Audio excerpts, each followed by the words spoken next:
where they're trying to build some new contenders. So, without further ado, let's get into. There's only 5 matches now, so let's get into the opening match. Roderick Strong versus Andrade Cien Almas. Roderick Strong has to win. Almas, I don't like him, and he's trying to be Naito, and he's stealing his stick blatantly. So, Roddy, all day. I'll take Roddy as well. I think Almas kind of got off to a rough start, right, with his character in NXT and all that. So I think they kind of cooled on him and pushing him right now. And I don't know that this feud's going to be extended for any sort of length of time.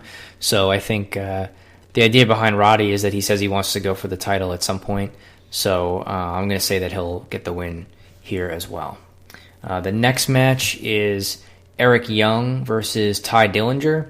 They had a little angle on NXT TV where Eric Young tried to convince Ty Dillinger to join Sanity, just based off of Dillinger having some issues winning matches lately and being all conflicted and whatnot. So he offered him a spot. Dillinger turned him down, and then they ended up beating him down in the ring. So. Sanity, who has the best theme music out of anybody right now. Huge Sanity mark. I'm big into Sanity. EY's got to win, right? I would pick EY to win, yeah. Yeah, I'm going with you on that one. Eric Young's got to get the win. You got Big Damo. I think it's called Damo now, but new member of Sanity. The dude's a monster. And nowhere to go but up if they keep with that. They keep developing that faction. I like it. Speaking of Sanity, the next match is Nikki Cross from the aforementioned Sanity versus Billie Kay versus Peyton Royce versus Asuka in a fatal 4-way for the women's title. I'm kind of torn here. I'm not in love with Billie Kay or Peyton Royce. What about you? They're okay. I mean, I think they're still in a spot where they're trying to develop their characters and their in-ring stuff. I mean, they've been together as a team for a few months now, but I think they're still just kind of getting going with that whole thing. Yeah, I think it's too early to give either one of them the belt. I could see somehow Nikki Cross with the title. I think that would be interesting. And the good thing about a Fatal 4 match is Asuka does not have to get pinned, which I don't think she should. So I'm going to say Nikki Cross walks with the title. Okay.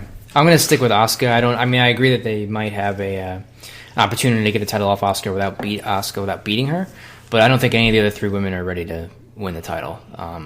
Like you said, Billie Kay and Peyton Royce are still kind of relatively new, and I don't know jack squat about Nikki Cross yet. I think she's maybe had 1 match or something on NXT, so I wouldn't put the title on her either.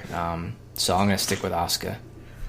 Nikki Cross, I just feel like it works with the gimmick. Her carrying around like the title in her teeth or something crazy like that. I could like see Rosemary on TNA. Does she carry the title in her teeth? She does all sorts of weird stuff with it. Very, very similar, yeah. Bites Rosemary it. on TNA. Rosemary. Licks it. Oh, whoa. I was thinking of Daphne. Remember her? She's very similar to Daphne. Yeah, very similar. Who's coincidentally very similar to Elvira, Mistress of the Dark. There you go. Who did pose nude in Playboy, like 1984. Oh, nice. You can look it up. Classic. It's on Kazaa. LimeWire. LimeWire. Still have viruses from that. Man, this card up and down, it's a little bit difficult to pick. Next, we have Tag Team Champions #DIY. Stupid name. Versus the Authors of Pain, Razor and Akam, with Paul Ellering. Gargano and Ciampa, they're not unbeatable. And I think they're kind of in the underdog spot, even though they're the champions. So I could see the Authors of Pain getting the win here, and then Gargano and Ciampa having to chase him back. So I'm going to say Authors of Pain win this one. I'm going to say Authors of Pain also. And I think what I think they should do, or they might do, or both, is, so Gargano and Ciampa just won these at the last TakeOver special in Toronto, and it took them a while to do it, right? They were chasing the Revival. They had lost in Brooklyn. There's like those subtle seeds have been planted the whole way where like Gargano was blaming himself for the loss and, taking the blame for the team and all these things. So I think the best way for the story to play out is for them to lose they lose the titles here right away. Obviously they'll be disappointed. They'll probably get a rematch, maybe lose that as well. And then Ciampa will turn on Gargano. I'm going to guess that's where they're going with that if the ultimate end is Ciampa turning. So I'll say that Authors of Pain win it here. Do you think it's too early to do that? I don't know. I mean, they've been teaming for over a year in NXT. So obviously they've been more like a featured team since last summer. Yeah. So if they've been a featured team for like 7 or 8, 9 months, I think. I don't know. I'm sure he's not going to turn on him like at this show if they lose. I think they'll probably spread it out on NXT TV, and then maybe by like the Mania weekend Takeover special, which is in like 2-3 months, maybe they'll have a match at that point. Gargano versus Ciampa. Maybe. I don't know if that's too soon, but if you haven't seen their match from the Cruiserweight Classic, be sure to check that out. It's one of it was a great match. So I mean, there is a lot of potential in a Gargano and Ciampa feud, and especially when you go to Ciampa's like Psycho Killer. Shtick, his kind of gimmick. I think that would.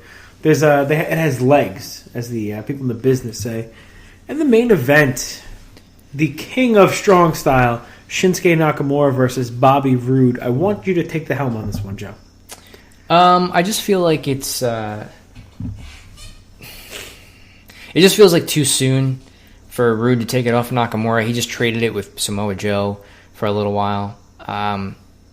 To me, I think it makes sense for Nakamura to keep it, and then they do another match at the Takeover in WrestleMania weekend in Orlando, and maybe do the switch there. I don't know what the plans are for Nakamura. Everything I read is that like he's going to be in NXT for a little while longer, so he's not going to be called up to the main roster anytime soon. So I don't think it'll be a situation where like he loses a rematch, and then he's just kind of done and goes up to the main roster. I don't think so, but.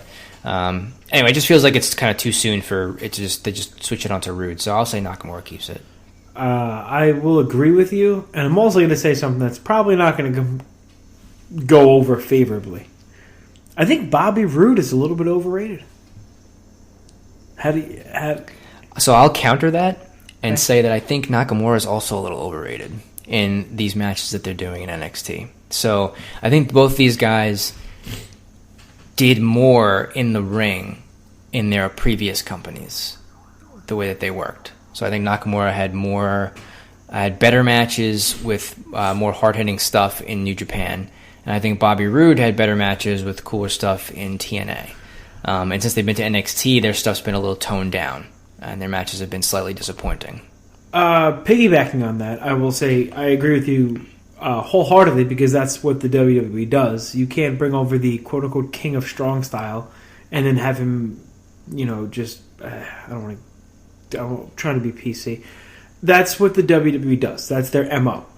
But Bobby Roode is the kind of guy that should be able to fit their mold, where to me Nakamura is not that type of guy. Nakamura needs that hard-hitting Japanese style to have really good matches. Bobby Roode's kind of tailor-made for the WWE style. And even so, I've been underwhelmed. But that could be, a lot of different things. I think one of the biggest things for me that bothers me is his finisher, that implant DDT.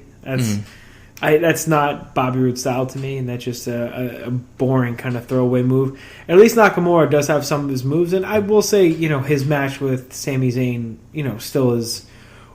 It sucks because that match with Sami Zayn was such a showcase of what he's capable of, and since then it's let's pull the reins back in a little bit, So and Samoa Joe too. To be honest with you, I don't know, maybe it's just me, but when you had guys like Finn Balor and you had Kevin Owens and you had Sami Zayn and you had Neville, I feel like they were having better matches than like a Samoa Joe and a Nakamura and a Bobby Roode are. Is that fair? Yeah, I think that series that Nakamura and Joe had was, maybe the expectations were just so high because of the two guys that were there.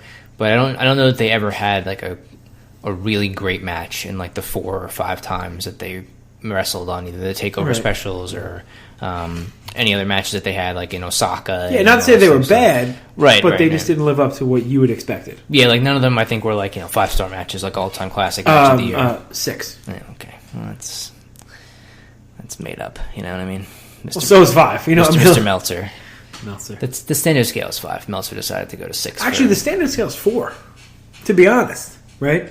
You're looking at 4 stars. If you get like a movie, is it 4 stars? I guess it depends. Yeah, so Meltzer then made his own. Meltzer outmarked himself. He did outmark himself. God, what a douche! What a great bicep vein. That guy's something. You excited for NXT? Yeah, I'm always excited for the NXT shows. They usually are like 2 to 2.5 hours a piece. I think several of those matches are going to be good, even if they don't all have a great build to them. So I think it'll still be a solid show. Maybe not at the level of some of the other ones, like you mentioned earlier, but I'm still looking forward to watching it on Saturday. Yeah, as am I. So let's head over to the Royal Rumble. That I wish we had something like Royal to play. Let me search something, buddy. We probably should have queued up like a Royal Rumble theme music from the 1990s or something like that. That probably would have been a cool opening. It's a good thing we planned this all out before we went on the air and started recording our show. I mean, if you want, I can just keep talking about nonsense until you find something on YouTube, and then maybe we can play that before we actually start doing the predictions.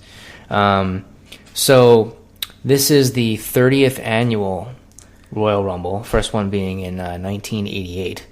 So obviously now in 2017. They're back in San Antonio, Texas for the Royal Rumble.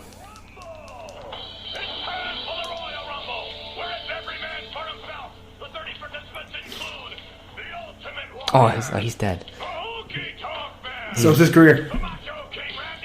He's dead. He's dead too. Okay, you know what? This is just depressing. Wow. Sean, he's alive. Okay, can we end it there, maybe, on a positive note?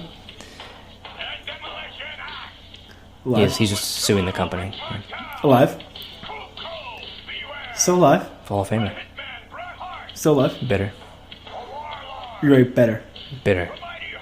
He's dead. He's dead. Bitter. He's also passed on. He's alive.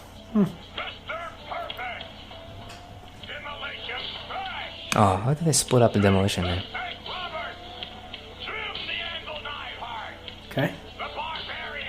Still alive. Still alive.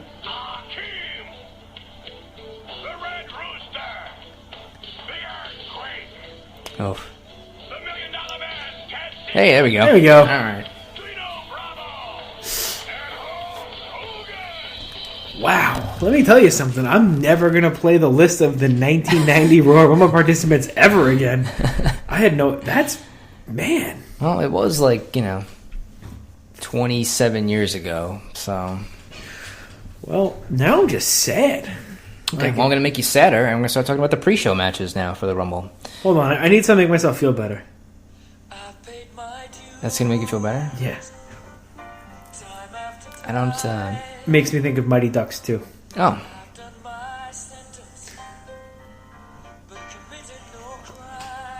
Okay, and we're back. All right. Okay, so let's get to the pre-show match. There's 3 of them, my friend.